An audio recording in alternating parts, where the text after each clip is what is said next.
नमस्ते बच्चों, कैसे हो आप सभी। आ जाओ बच्चों, सभी जल्दी से जुड़ जाओ, जल्दी जल्दी फिर हम शुरू करेंगे। ठीक है।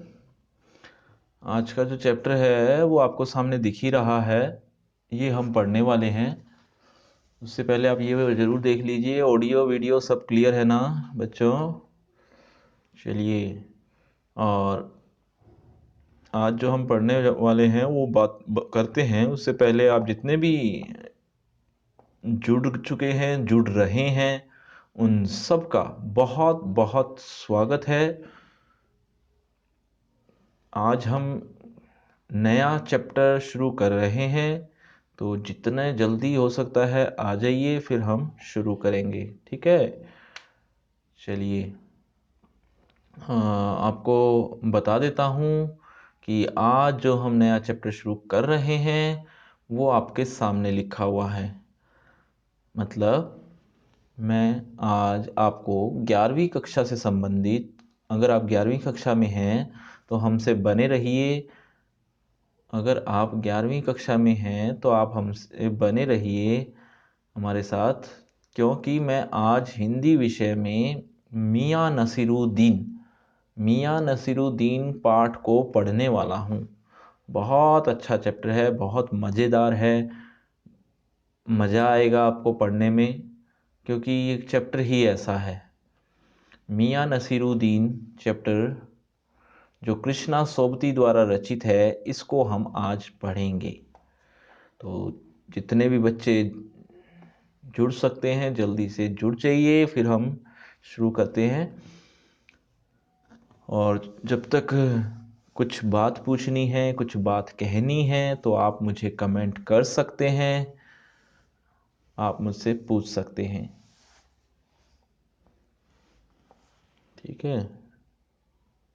अगर आपको कुछ कहना है, और जब तक इंतजार हो रहा है एक आधा बच्चा और जुड़ जाए तब तक ही बस एक आधा मिनट ही हम रुकेंगे, बस ज़्यादा नहीं रुकने वाले। हम पाठ को शुरू कर रहेंगे, लेकिन जब तक हम इंतजार कर रहे हैं एक दो बच्चे और जुड़ जाएं, या जितने भी बच्चे जुड़ सकते हैं, तब तक आप मुझसे कुछ पूछना चाहते हैं, कुछ बोलना चाहते हैं, कुछ कहना चाहते हैं, तो कमेंट बॉक्स में कमेंट कर दीजिए, ताकि ताकि आपका जवाब मैं दे पाऊँ।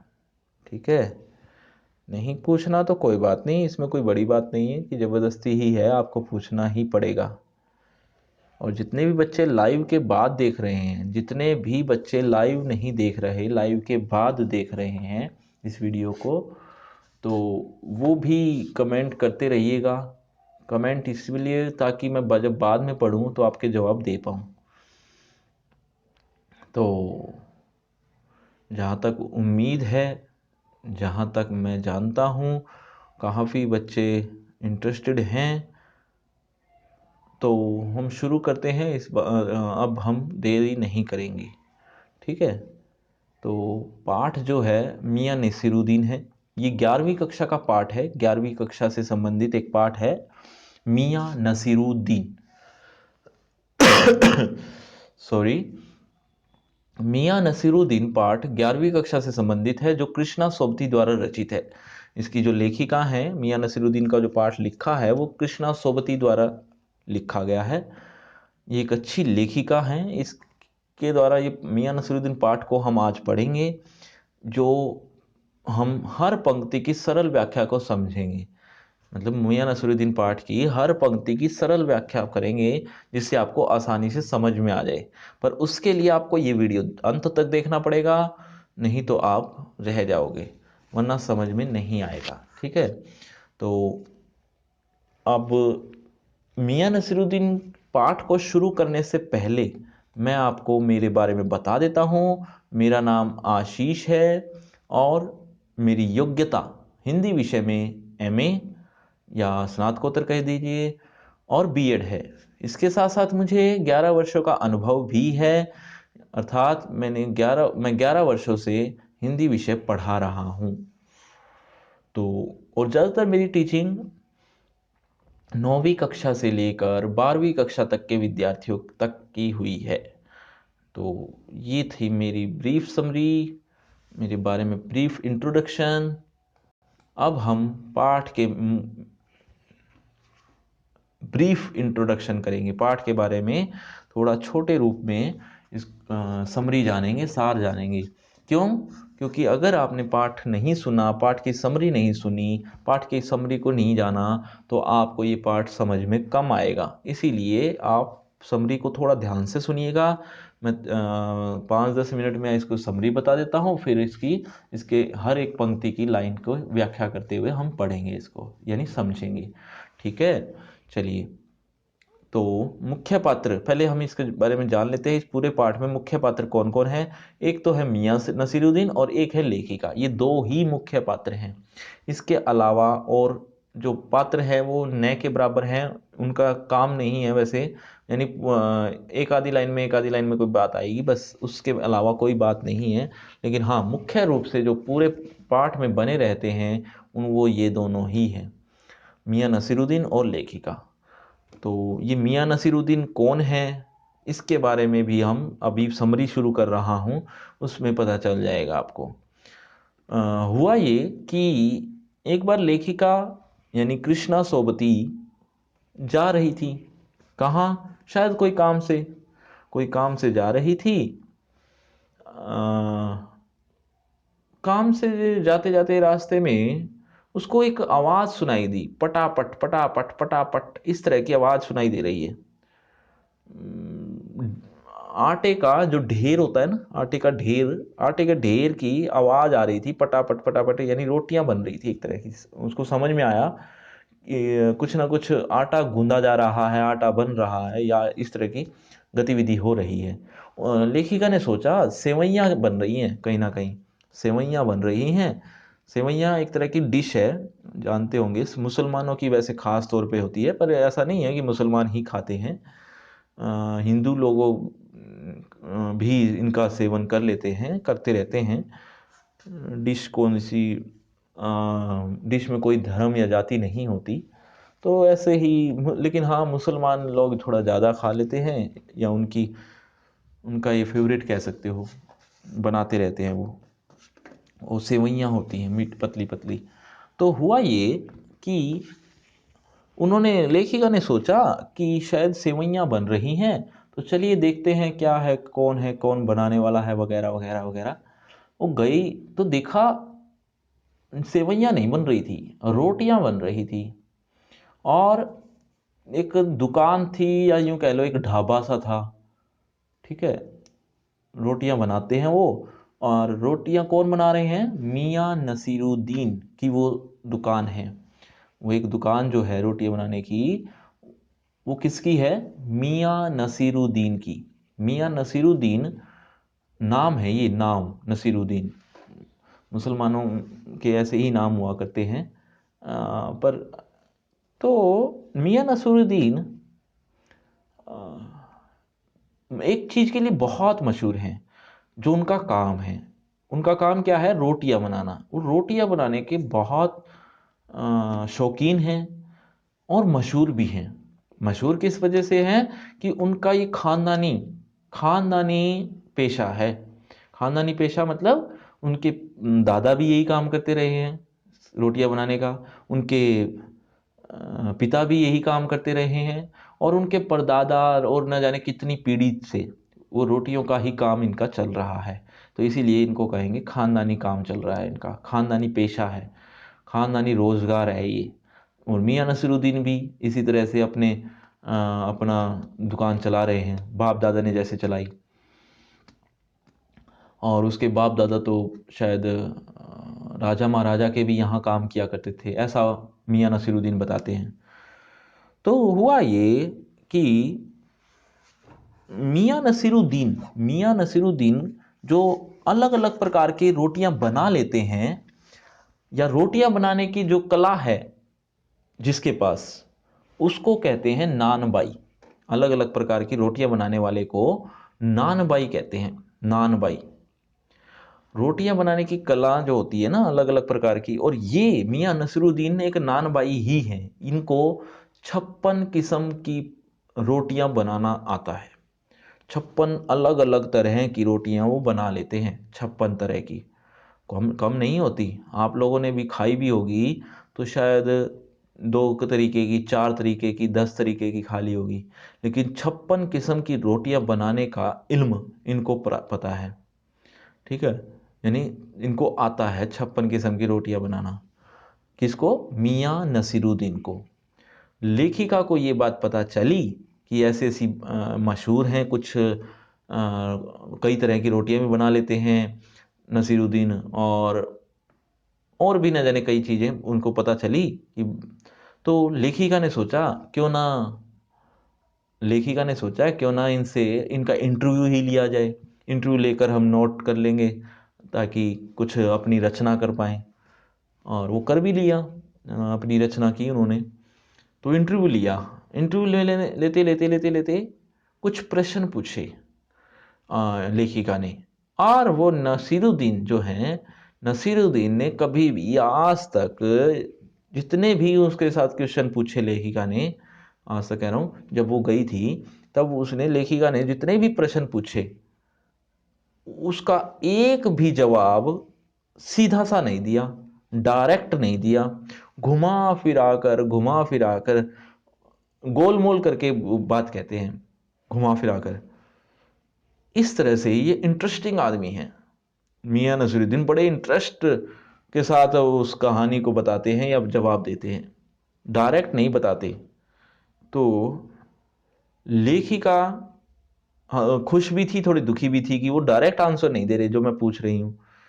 तो और हाँ, एक और बात, मियाँ नसीरुद्दीन बात को बढ़ा चढ़ा कर भी बताते हैं। कोई छोटी सी बात है लेकिन उसको बढ़ा चढ़ा कर बताना, ये उनके अंदर गुण है। गुण कह लो, अवगुण कह लो, जो भी है। तो मियाँ नसीरुद्दीन ऐसे करेक्टर हैं, बात को घुमा फिरा कर बताते हैं, बात को बढ़ा चढ़ा कर बताते हैं। और लेखिका उनसे कुछ प्रश्न पूछती है जिसके कारण उसको थोड़ा इंटरेस्ट भी आता है, थोड़ा मज़ा भी आता है, थोड़ा दुखी भी वो होती है। कई चीज़ें हैं, वो हम आप पाठ में पढ़ेंगे। लेकिन अब पाठ में ऐसे कौन कौन से प्रश्न पूछे हैं, वैसे सारी डिटेल तो मैं पाठ पढ़ूंगा जब बताऊंगा, पाठ को पढ़ते चलेंगे, हम समझते चलेंगे। लेकिन एक दो क्वेश्चन के बारे में हम जिक्र कर लेते हैं कि जैसे लेखिका ने पूछा कि आपने अपने पिता से या दादा से ये काम सीखा है, तो कोई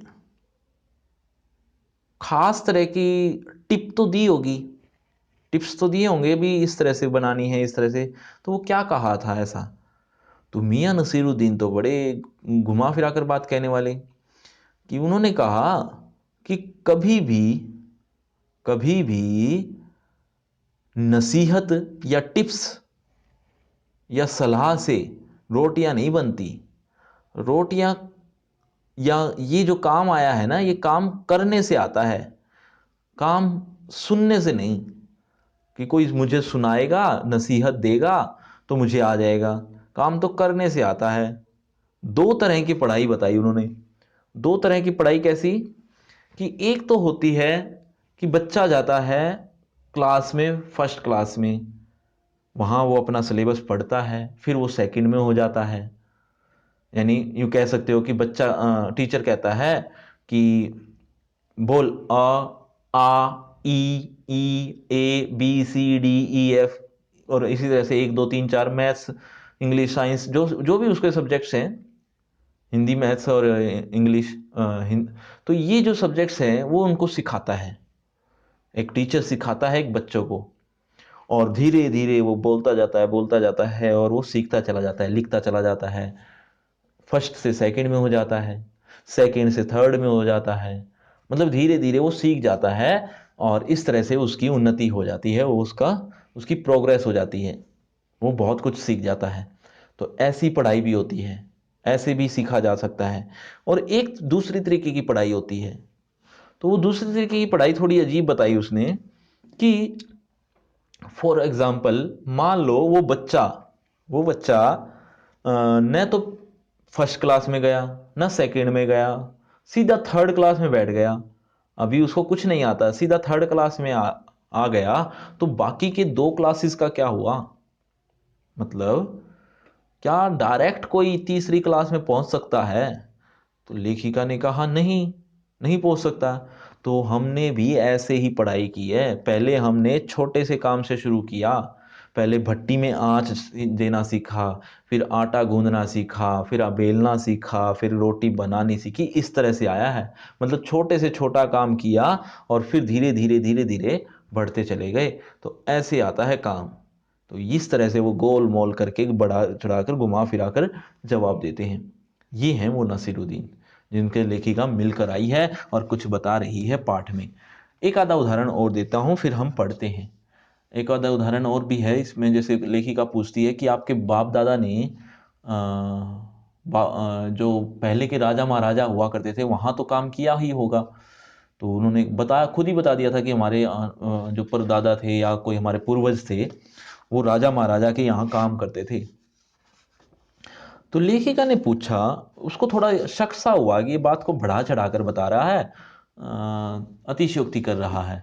तो उसने कहा, लेखिका ने, कि ऐसे कौन से राजा थे जिनके यहाँ आपका काम, आपके दादा काम करते थे, आपके पूर्वज? तो उन्होंने पहले तो छुपाना चाहा कि बताना ही नहीं चाहते थे, या यूं कह सकते हो उनको खुद को ही नहीं पता था कि कौन से राजा हैं। बात को बढ़ा चढ़ा कर जो बता रहे थे।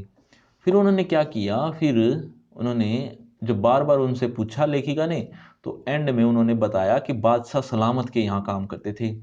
बादशाह सलामत के काम करते थे। तो पूछा लेखिका ने, बादशाह सलामत तो कई रहे हैं, कौन सा बादशाह सलामत?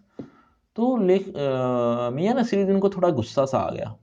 उन्होंने कहा, अरे तुमने कौन सा चिट्ठी भेजनी है उनको? बस लिख लो बादशाह सलामत, इसमें करना क्या है आपको? कौन से बादशाह सलामत? बादशाह सलामत तो कई रहे हैं, तुम करोगे क्या, करोगी क्या? तो लेखिका ने कहा, बस देख लेते हैं कि किस टाइम की आप बात कर रहे हैं। मतलब राजा का नाम लेते हो तो हमें पता चल जाता कि उस टाइम के राजा कौन से सन में थे, तो एक वक्त पता चल जाता। तो वो थोड़ा इस चीज़ से बचते हैं कि वो नहीं बताते हैं, बताते नहीं हैं। तो वो क्या करते हैं, उन्होंने बात को घुमाना फिराना शुरू कर दिया। और एक और बात बताई थी राजा महाराजा की, मियां नसरुद्दीन ने, कि हमारे बाप दादा से ये बात कही गई, राजा महाराजा ने ये बात कही कि कोई ऐसी चीज़ खिला सकते हो, कोई ऐसी ऐसी चीज़ बना सकते हो जो जो न आग से पके न पानी से। मतलब न उसमें आग का प्रयोग हो न पानी का प्रयोग हो। कोई ऐसी डिश, कोई ऐसी स्वादिष्ट चीज खिला सकते हो। तो लेखिका को हैरानी हुई, ऐसी कौन सी चीज हो गई आग से न पानी से बने? तो फिर उनसे पूछा कि क्या ऐसी कोई चीज बनी? तो मियां नसरुद्दीन, अरे क्यों ना बनती, बनी और राजा ने खाई और खूब सराही, खूब प्रशंसा की। तो मियां नसरुद्दीन ने बताया, एक कहावत है कि जो सच्चा नान भाई होता है ना, सच्चा नान भाई, वो कुएं में से भी रोटी बना सकता है, उसको तंदूर की भी जरूरत नहीं है, तंदूर की जरूरत नहीं है, कुएं में से भी रोटी बना दे। तो लेखिका ने मजाक के अंदाज में कहा कि ये कहावत सच्ची भी है या झूठी? तो फिर मियां नसरुद्दीन को थोड़ा गुस्सा आ गया। कहा कि अरे झूठ बिल्कुल सच्ची है, झूठ से कभी रोटी बनती है क्या? इस तरह की बातें वो कहकर थोड़ा घुमा फिरा कर बात को जवाब देते हैं। और भी कई क्वेश्चन वो पूछती है लेखिका, वो अब हम सीधा डायरेक्ट पढ़ेंगे उसमें और समझाते चलेंगे कि कौन कौन से प्रश्न उसने पूछे। तो आप तैयार हैं? यहाँ तक स्टोरी समझ में आई? अगर समझ में आई तो कमेंट कीजिए कि हाँ समझ में आ गई। जो लाइव नहीं देख रहे वो भी कमेंट कीजिए। लाइव के बाद देख रहे हैं इस वीडियो को तो वो भी कमेंट कीजिए जल्दी से। और जो लाइव देख रहे हैं वो तो करेंगे ही कि यहाँ तक समझ में आया या नहीं। अगर आ गया तो यस सर कर सकते हो, नहीं आया तो नो लिख दीजिए, यस और नो लिख दीजिए। इससे क्या होगा, मुझे पता चलेगा कि आपको समझ में भी आ रहा है या नहीं। ठीक है, फिर हम आगे बढ़ते हैं। जल्दी से करिए कमेंट।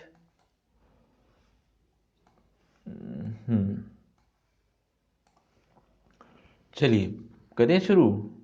मियां नसीरुद्दीन पाठ का नाम यही है, उसके नाम पर ही रखा। तो हुआ क्या, साहबो, साहबो यानी दोस्तों, साहबो का अर्थ होता है दोस्तों। उस दिन अपन, अपन यानी हम, कौन? ये लेखिका कह रही है, हे दोस्तों, उस दिन हम मटिया महल की तरफ से न गुजर जाते, मटिया महल एक जगह का नाम है, तो मटिया महल की तरफ से न गुजर जाते तो राजनीति, साहित्य और कला के हजारों हजार मसीहों के धूम धड़ाके में नान भाइयों के मसीहा मियां नसीरुद्दीन को कैसे तो पहचानते और कैसे उठाते लुत्फ।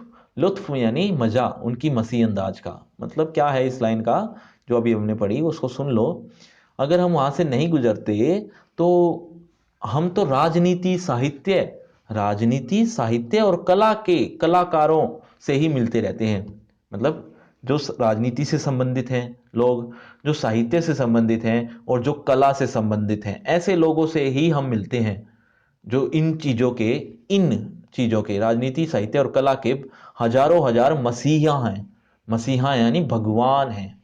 हजारों हजार मसीहों के धूम धड़ाके में, यानी अभी तक तो हम इनसे ही मिलते रहे हैं, इस धूम धड़ाके में नान भाइयों के मसीहा, नान भाइयों के भगवान, नान भाई तो आपको मैंने समझा दिया है, मसीहा माने भगवान।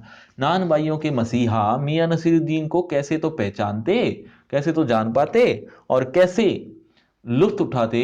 लुत्फ यानी मजा, उस मसीही अंदाज का, उसके मसीही अंदाज जो उसका एक मजेदार अंदाज है, उसका मजा कैसे लेते।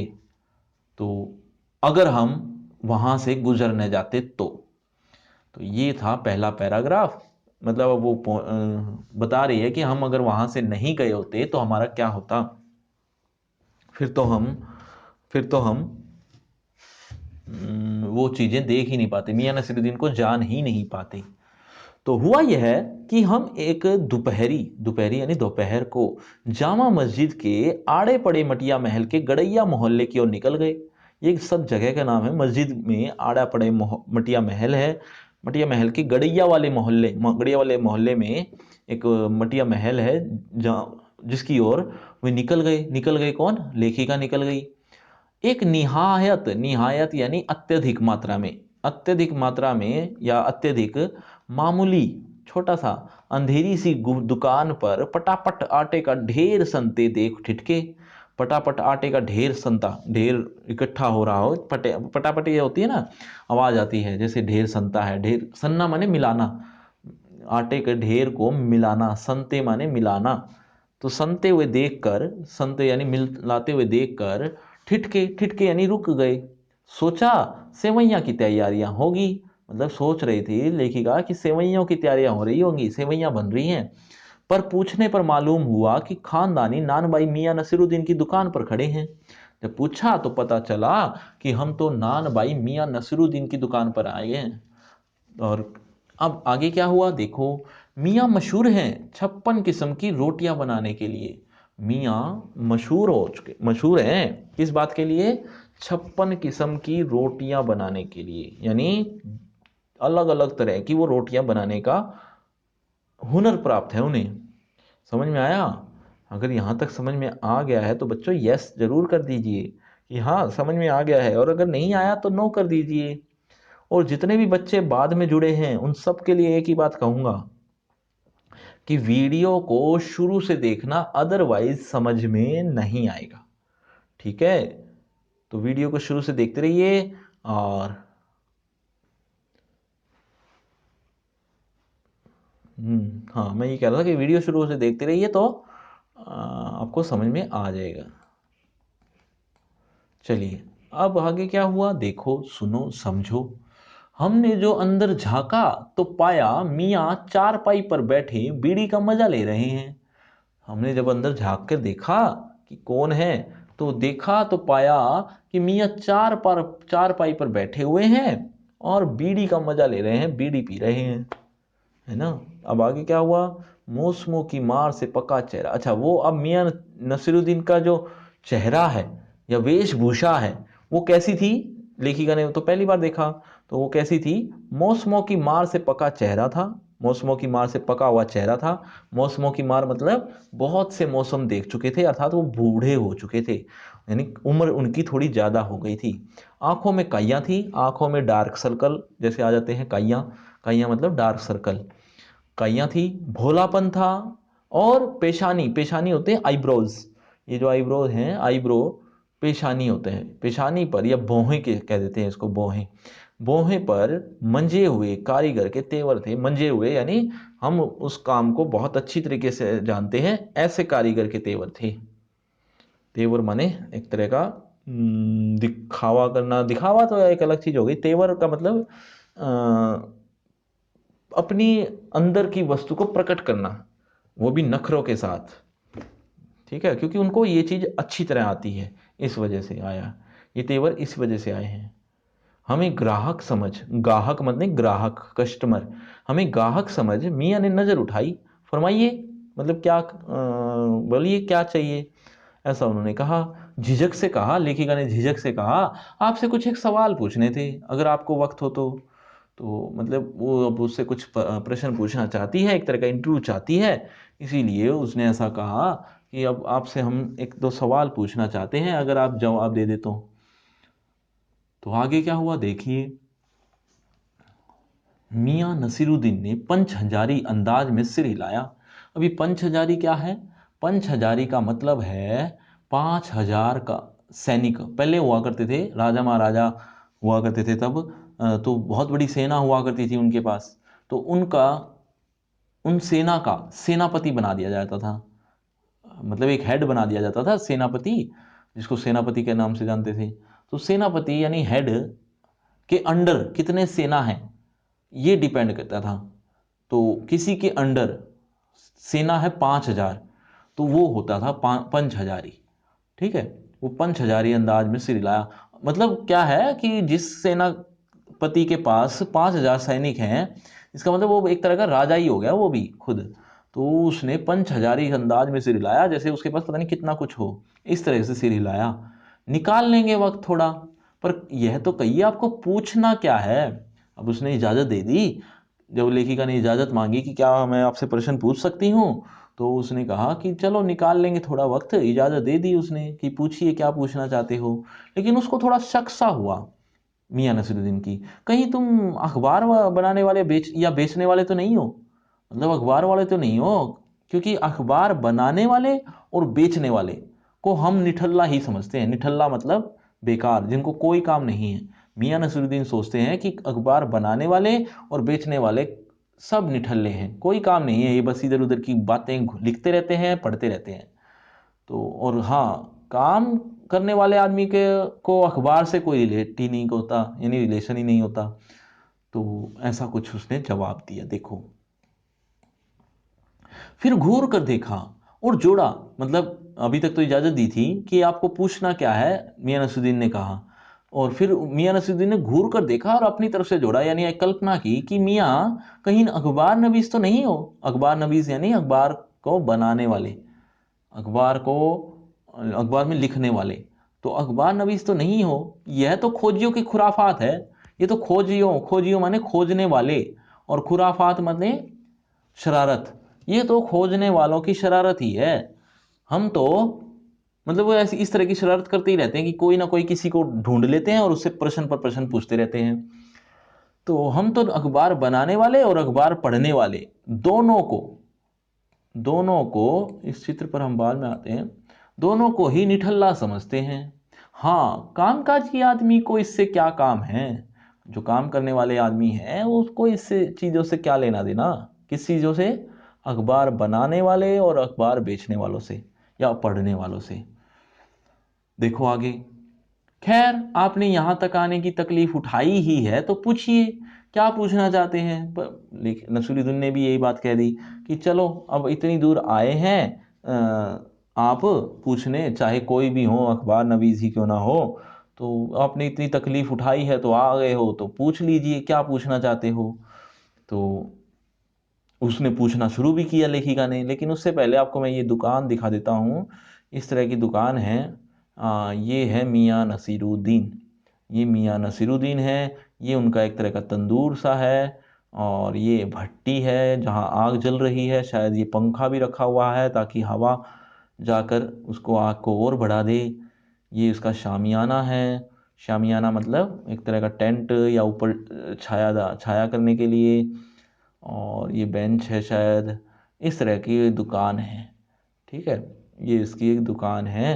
और किस तरह की क्या करता है ये, आगे आगे क्या क्या जवाब देता है मियां नसीरुद्दीन, उसके बारे में हम आगे बढ़ते हैं। देखिए, तो पूछना यह था कि किस्म किस्म की रोटियां पकाने का इल्म, इल्म यानी हुनर, किस्म किस्म यानी तरीके तरीके की, अलग अलग प्रकार की। पूछना यह था कि अलग अलग प्रकार की रोटी पकाने का जो इल्म था आपने कहां से हासिल किया, मतलब कहां से मिला।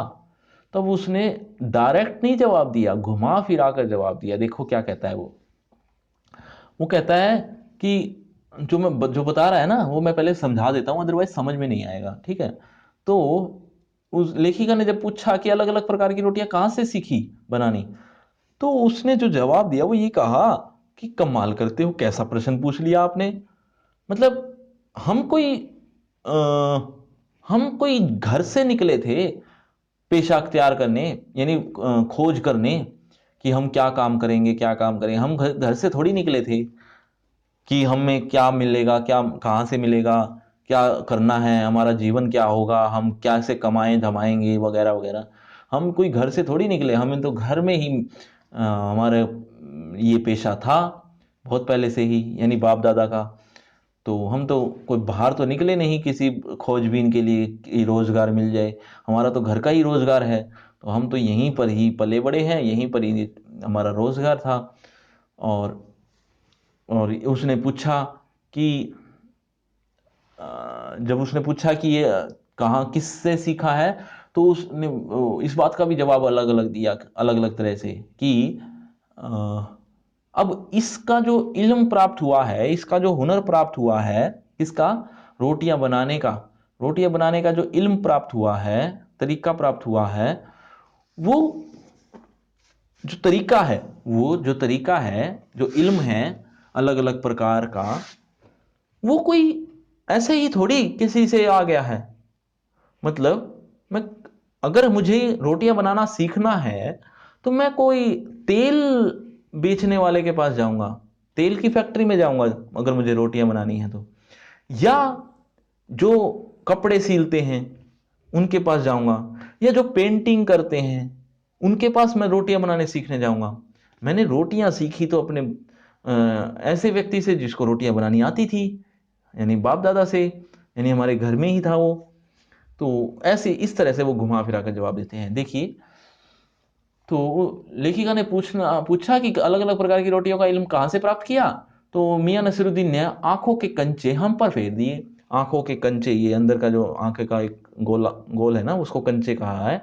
तो उसको हम पर फेर दिए मतलब हमारी ओर देखने लगे। मियां नसीरुद्दीन ने आंखों के कंचे हम पर फेर दिए, फिर तरेर कर बोले, तरेर माने गुस्से से, थोड़ा गुस्से से होकर बोले, क्या मतलब, पूछिए साहब। नान भाई इल्म लेने कहीं और जाएगा। नान भाई अगर इल्म चाहता है, हुनर चाहता है, नान भाई यानी रोटियां बनाने का, अगर किसी को हुनर लेना है तो वो कहीं और जाएगा। क्या नगीना साज के पास जाएगा। नगीना साज माने जो नगीने को बनाता है, नगीना यानी हीरा, जो हीरा बनाते हैं उनके पास जाएगा रोटियां बनाने सीखने। क्या आईना साज के पास जाएगा, या आईना साज के पास जो आईना बनाते हैं, दर्पण बनाते हैं, शीशा जिसको कहते हैं, मिरर। तो क्या आईना साज के पास जाएगा या मीना साज के पास जाएगा। मीना साज यानी मीना को बनाने वाले। मीना एक प्रकार की धातु होती है, धातुओं को सुरक्षित रखने का एक पदार्थ होता है मीना।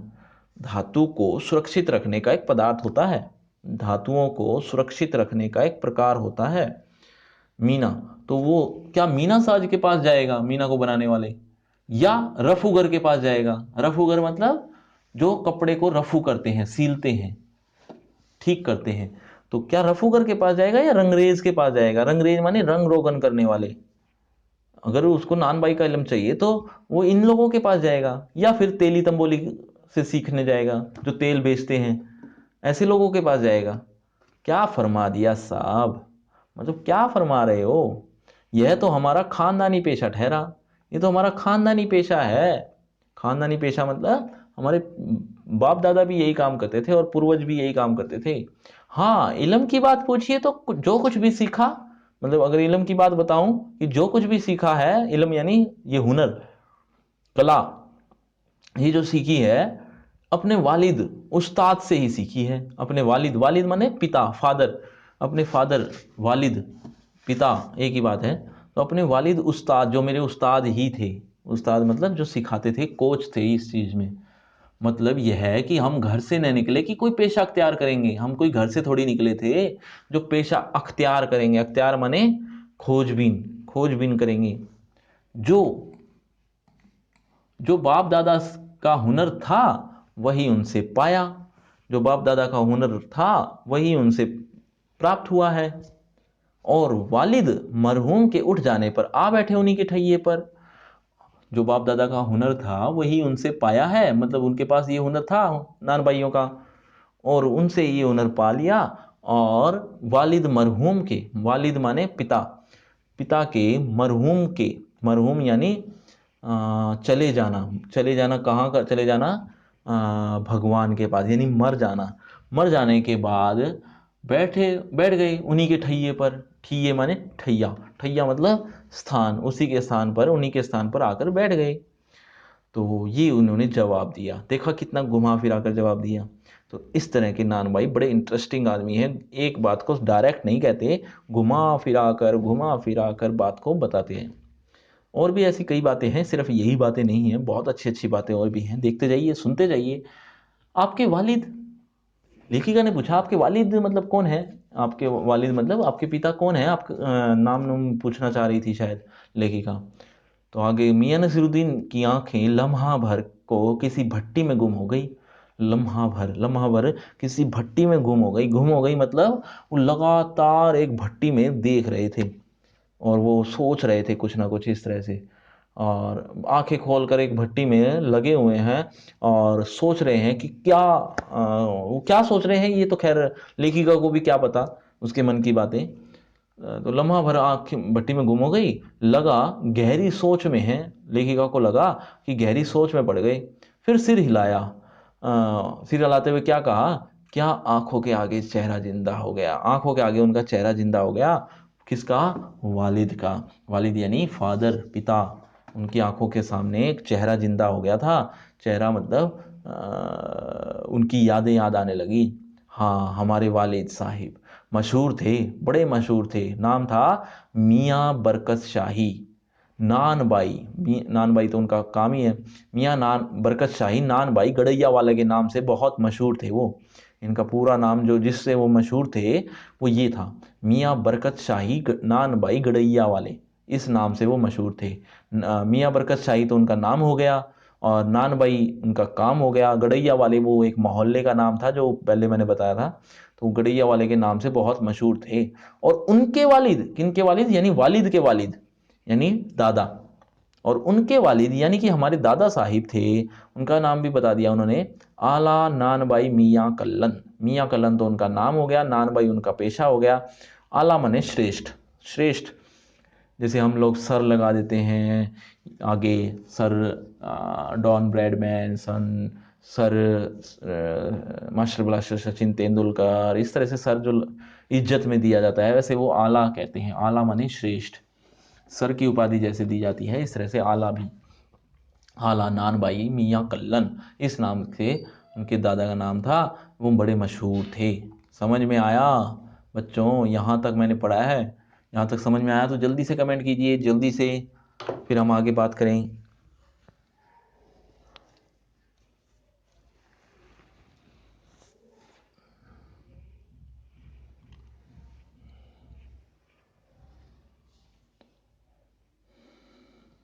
चलिए, मैं कमेंट का इंतजार कर रहा हूँ ताकि आप कमेंट कीजिए और फिर हम आगे बढ़ें।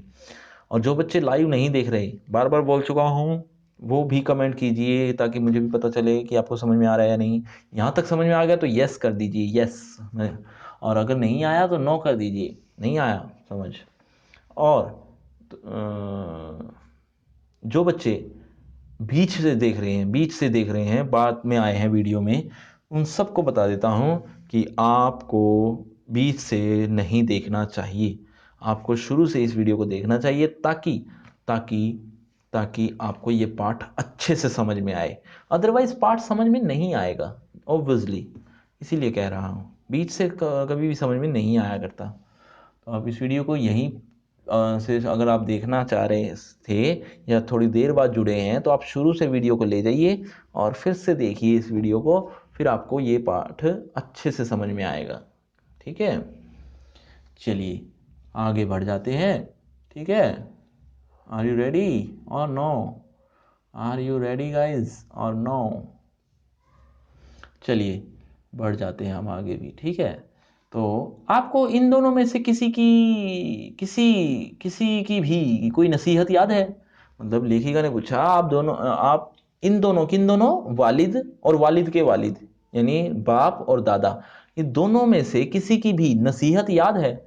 नसीहत माने कोई ऐसी टिप्स दी हो, कोई शिक्षा दी हो, कोई बात बताई हो कि ये रोटी पकाने में इस बातों का ध्यान रखना, तो ऐसा कुछ कहा हो, ऐसी कुछ टिप्स दिए हो?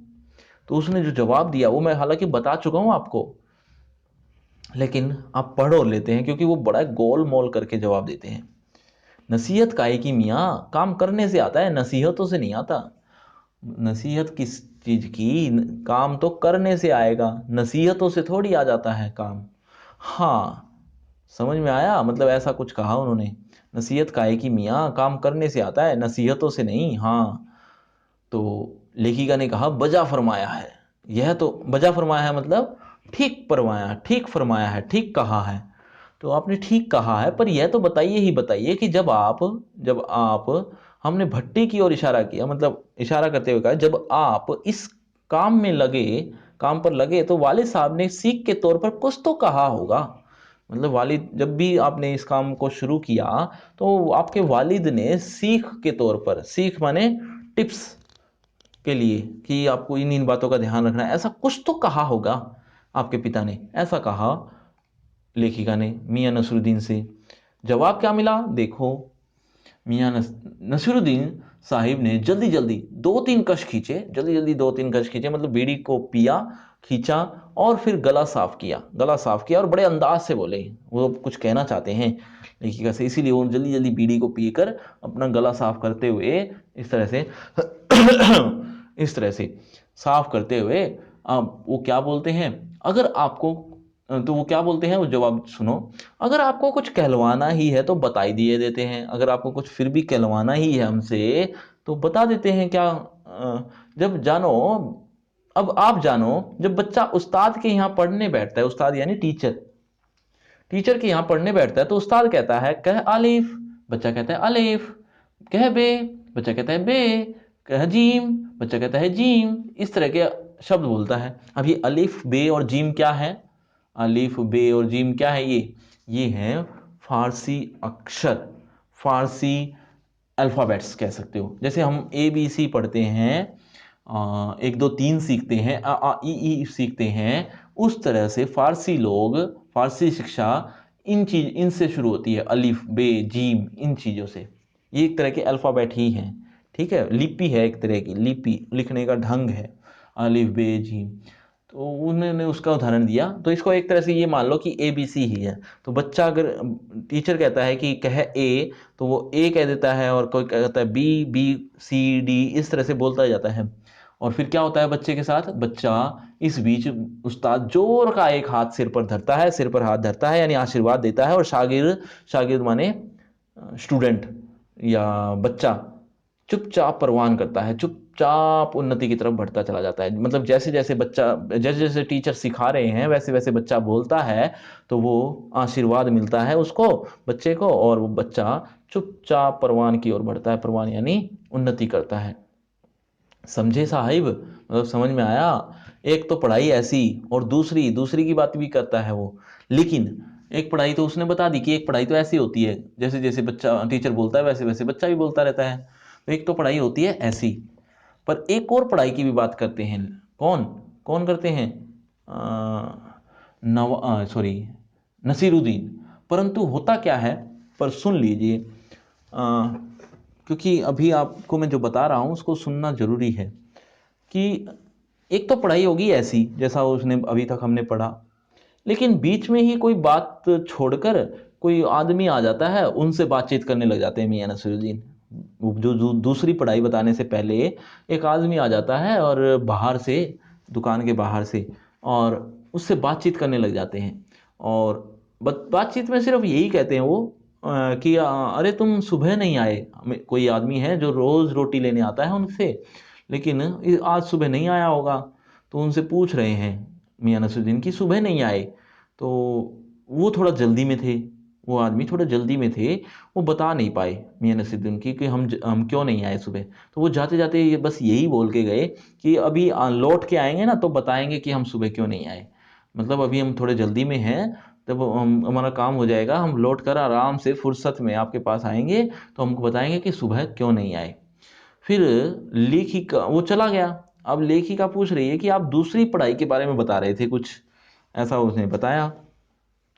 तो लेखिका ने बार बार टोका तो उसको बताना पड़ा दूसरी पढ़ाई भी होती है। तो उसने क्या बताया, दूसरी पढ़ाई होती है कि शिक्षा के बाद शिक्षा, तालीम के बाद तालीम, तालीम मतलब शिक्षा। तो तालीम के बाद तालीम भी बहुत बड़ी चीज होती है। तालीम के बाद तालीम का मतलब क्या है, शिक्षा के बाद शिक्षा का मतलब क्या है, जैसे अ, अगर कोई आदमी छोटा काम करना नहीं सीखता, डायरेक्ट सीधे बड़े पौधे पर पहुंच जाता है तो उसको काम नहीं आ सकता ऑब्वियसली। फॉर एग्जाम्पल आपके स्कूल के प्रिंसिपल ही मान लीजिए, वो कभी ना कभी आपके टीचर भी रहे होंगे, आपके नहीं तो किसी और के टीचर रहे होंगे। कभी उन्होंने छोटे बच्चों को भी पढ़ाया होगा, फिर बड़े बच्चों को, हो सकता है छोटे से बड़े बच्चों पे ना गए हों, सीधा बड़े बच्चों को ही पढ़ाते हों, पर वो बच्चों को पढ़ाते जरूर थे कभी ना कभी। और शिक्षा कैसे दी जाती है बच्चों को, ये उन्होंने जाना है।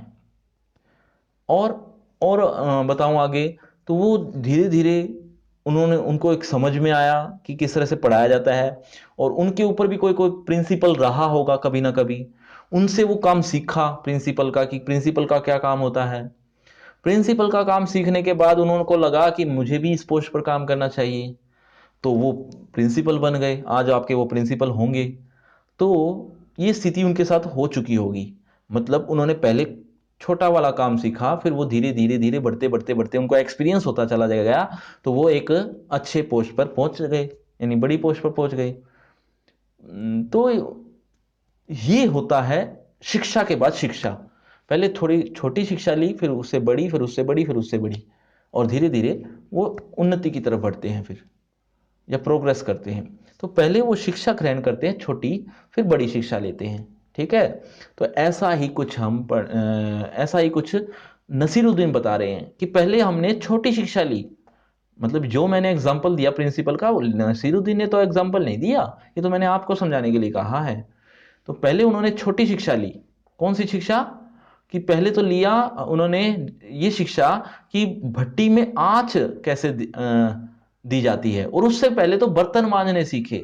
पहले बर्तन मांजने सीखे, भट्टी में आंच देना सीखा, उसके बाद और थोड़ा बड़ा काम किया होगा, फिर खोमचा लगाना सीखा, और कई तरह की चीजें। धीरे धीरे धीरे धीरे वो तंदूर में रोटी कैसे लगाई जाती है, आटा कैसे बेला जाता है, गूंधा जाता है, फिर वो रोटी कैसे बेली जाती है, वगैरह वगैरह वगैरह, धीरे धीरे करके उनको काफी कुछ आ गया है। और अब वो स्थिति आ गई है कि छोटे से छोटे काम से लेकर अब वो बड़े काम करते हैं, यानी कि वो अब 56 किस्म की रोटियां बना लेते हैं। तो वो कह रहे हैं कि हमें कोई ऐसे ही थोड़ी आ गया, पहले हमने छोटी चीज सीखी, फिर बड़ी चीज आई। पहले भट्टी में आन देना सीखा, बर्तन धोने सीखे, फिर तंदूर लगाना सीखा, फिर रोटी को आटे को गूंदना सीखा, फिर रोटियां बेलनी सीखी, फिर आया हमारे को ये सब धीरे धीरे काम।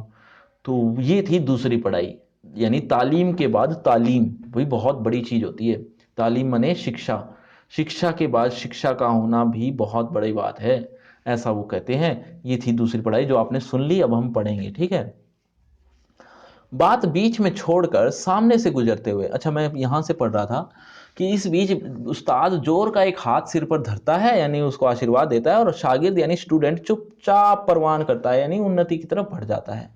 समझे साहब, समझे, मतलब समझ में आया। एक तो पढ़ाई ऐसी होती है, और दूसरी तो बीच में, बात को बीच में छोड़कर सामने से गुजरते हुए मीर साहब को आवाज दे डाली। मीर साहब को आवाज दी, क्या कहा, मीर साहब वही हैं जो मैं बता रहा था कि उनको वो एक आदमी आए थे, उनसे वो बातचीत करने लगते हैं, वो है मीर साहब। तो मीर साहब को आवाज दे डाली, कहो भाई मीर साहिब, सुबह ना आना हुआ, पर क्यों, मतलब सुबह नहीं आए मीर साहिब आप, तो सुबह क्यों नहीं आए, ऐसा वो पूछते हैं। तो मीर साहिब ने जो जवाब दिया वो हम आगे लिखा हुआ है। मीर साहिब ने सिर हिलाया। मियाँ अभी लौट के आते हैं तो बताएंगे, मतलब अभी हम कुछ लौट के आ रहे हैं, अभी वापस आएंगे थोड़ी देर में, तब हम आपको बताएंगे कि हम सुबह क्यों नहीं आए। ठीक है, एक बार मैं इस पाठ का निरीक्षण कर लेता हूँ, पर आपको ये बताना है अब, मियाँ भी लौट के नहीं लौट के आते हैं तो बतावेंगे। यहां तक पाठ समझ में आया कि नहीं? यस और नो? अगर समझ में आ गया तो यस कर दीजिए बच्चों जल्दी से कमेंट में, और अगर नहीं आया तो नो कर दीजिए, ताकि मुझे भी पता चले। और कोई बात, कोई लाइन ऐसी है, कोई शब्द ऐसा है जो आपको पूछना है, जो आपको समझना है, जो आपको नहीं समझ में आया, वो भी कमेंट करके बताइए। अदरवाइज मुझे सपने के नहीं आ पाएंगे कि आपको कितना समझ में आया और कितना नहीं। तो एक बार कमेंट जरूर कर दीजिए जितना समझ में आ गया, और सारा ही समझ में आ गया तो यस सर कर दीजिए कि यस सर समझ में आ गया, और नहीं आया तो नो सर कर दीजिए। और जो नो कर रहे हैं वो मुझे बताओ कि कहाँ से शुरू करना है या क्या समझाना है। ठीक है, तो हम फिर आगे बढ़ पाए, ताकि जल्दी से कमेंट कीजिए बच्चों। देखते हैं कौन कौन कमेंट कर रहा है जल्दी जल्दी। और जो बच्चे लाइव नहीं देख रहे वो भी कमेंट करो। इसका मतलब ये नहीं है कि लाइव देखने वाले ही बच्चे कमेंट कर पाएंगे, उनके ही उनके ही कमेंट मैं पढ़ूंगा। उनके अलावा जो लाइव नहीं देख रहे, वो बाद में देखते हैं इस वीडियो को, वो भी कमेंट कर दीजिए। क्यों? क्योंकि उनके कमेंट भी मैं पढ़ता हूँ, मुझे पता तो चले, उनके जवाब दे पाऊँ मैं। ठीक है, तो एक बार मैं 15 सेकंड इंतजार करता हूँ, आप कमेंट कर लीजिए जल्दी से, फिर आगे बढ़ते हैं। जी जी जी, बहुत अच्छा। हाँ जल्दी जल्दी, गुड गुड गुड। चलिए एक बार मैं पाठ का निरीक्षण कर लूँ कि कितना बचा हुआ है। काफ़ी है ना?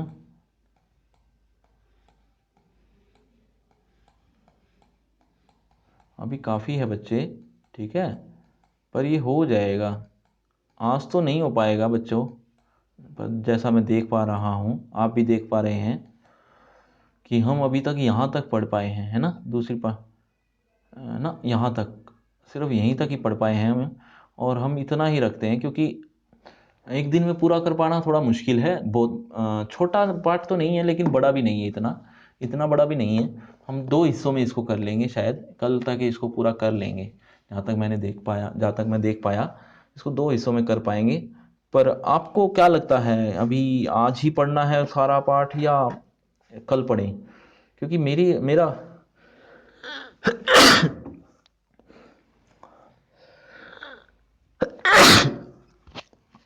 सॉरी, बहुत बहुत।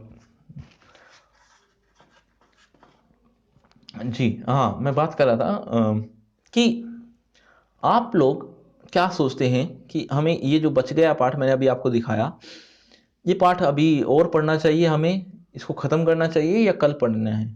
एक बार कमेंट में ज़रूर बताइए।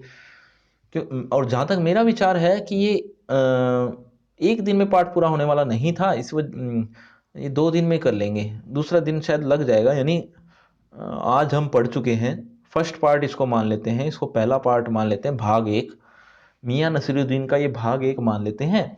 और भाग 2 हम कल पढ़ते हैं। ठीक है, भाग 2 हम कल पढ़ेंगे, बिल्कुल बिल्कुल पढ़ेंगे। भाग 2 हम कल पढ़ेंगे, और ज़रूर पढ़ेंगे, आना ज़रूर। कल कह लो या नेक्स्ट लेसन कभी भी आता है, उसके लिए आपको यूट्यूब जो चैनल है, ये जो आप देख रहे हैं अनअकैडमी का, इसमें आप सब्सक्राइब कर लीजिए। सब्सक्राइब करने का नतीजा यही होगा कि आपको नोटिफिकेशंस मिलते रहेंगे। अगली बार जब हम पढ़ेंगे तो उसको भी हम देख लेंगे, पढ़ लेंगे, समझ लेंगे। ठीक है, तो इस आपको नोटिफिकेशन आ जाएंगे तो आप टाइम से आ पाएंगे, समझ पाएंगे। अगर पता ही नहीं चलेगा तो क्या कि कब आ गया ये बाकी दूसरा भाग, तो आप समझ भी नहीं पाएंगे। इसलिए सब्सक्राइब बटन को ज़रूर प्रेस कर लीजिए, बेल आइकन को दबा लीजिए, ताकि आपको नोटिफिकेशन मिलते रहें। और दूसरी बात, एक आखिरी बात जो इम्पोर्टेंट है आपके लिए, जो मैं हर बार वैसे कहता भी हूँ, पर शायद आपने पहले कभी ना सुनी हो मुझसे, तो एक बार सुन लो। इम्पोर्टेंट बात है, ये है अनअकैडमी का एक चैनल जो आप सामने देख रहे हैं, है ना? ये अनअकैडमी का एक चैनल है। अनअकैडमी का सिर्फ एक चैनल ही नहीं है, जस्ट ए मिनट बच्चों। हाँ, तो मैं कह रहा था कि अनअकैडमी का एक चैनल ही नहीं है ये इसके साथ साथ अनअकैडमी ऐप भी है एक, अनअकैडमी ऐप जो आपको प्ले स्टोर पे भी मिल जाएगी और डिस्क्रिप्शन बॉक्स में भी मिल जाएगी। ठीक है, डिस्क्रिप्शन बॉक्स में मिल जाए। दूसरा तरीका है कि प्ले स्टोर पर आप अनअकैडमी ऐप लिख कर टाइप करके आपको मिल जाएगी। अनअकैडमी ऐप डाउनलोड करने के फायदे क्या हैं, मतलब वो वीडियोस तो जैसे मैं एजुकेटर हूं ऐसे और भी एजुकेटर आपको इसी चैनल पर पढ़ा रहे हैं, तो आपको उस ऐप को डाउनलोड करना भी क्यों है? अगर नहीं करेंगे तो क्या हो जाएगा, क्योंकि हम पढ़ तो इस चैनल पर भी रहे हैं। तो उसके लिए वो कुछ फायदे मैं बता देता हूं आपको, थोड़ा सा ध्यान से सुनो। आपको ठीक लगेगा तो ठीक है, अदरवाइज मत करना। ये कोई जबरदस्ती तो है नहीं कि आपको डाउनलोड करनी ही पड़ेगी। अनअकैडमी ऐप के बारे में बता देता हूं। अनअकैडमी ऐप को अगर आप डाउनलोड कर लेते हैं तो एक तो आपको ज्यादातर जो सिलेबस है आपका वो मिल जाएगा। इसमें आपको ज्यादा सिलेबस नहीं मिल पाता है ना, ऐसा होता है। जैसे अभी हिंदी की बात करें तो शायद आपको अभी एक चैप्टर ही मिला हो शायद, और दूसरे अनअकैडमी ऐप पर आपको और ज़्यादा सिलेबस मिल जाएगा। उसको डाउनलोड करने का कोई पैसा नहीं लग रहा, आप डाउनलोड कीजिए, देखिए, अच्छा लगे तो ठीक है, नहीं तो अनइंस्टॉल कर दीजिए। तो आपको ज़्यादा मटेरियल अगर चाहिए, क्योंकि यहाँ पर थोड़ा कम टाइम दे पाते हैं एजुकेटर, जबकि वो अनअकैडमी ऐप पर ज़्यादा टाइम दे रहे हैं, बहुत ज़्यादा टाइम।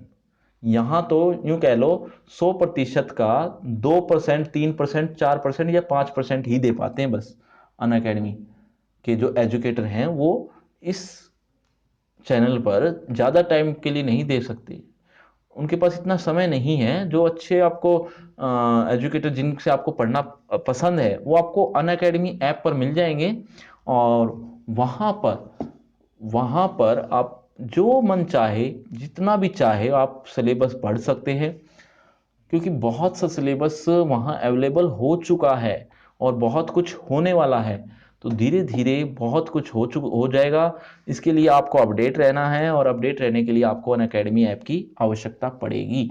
अदरवाइज वो एप्लीकेशन आपसे आपके यूज़ के नहीं रहेगी, अगर आप वो देखते ही नहीं हैं तो आप डाउनलोड कर लीजिए।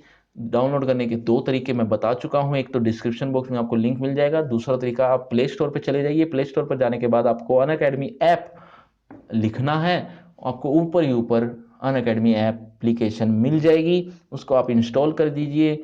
आप इंस्टॉल करते ही आपके सामने बहुत सा मटेरियल आपकी क्लास से रिलेटेड, और सभी सब्जेक्ट से रिलेटेड, आपकी क्लास से और आप सभी सब्जेक्ट से रिलेटेड बहुत सा मटेरियल आपको मिल जाएगा। तो इसके लिए आपको जल्दी से डाउनलोड कर लेना चाहिए। बाकी आपने मेरी इस क्लास को अटेंड किया, मेरी बातों को सुना, इस पाठ को समझा, इसके लिए आपका बहुत बहुत बहुत शुक्रिया।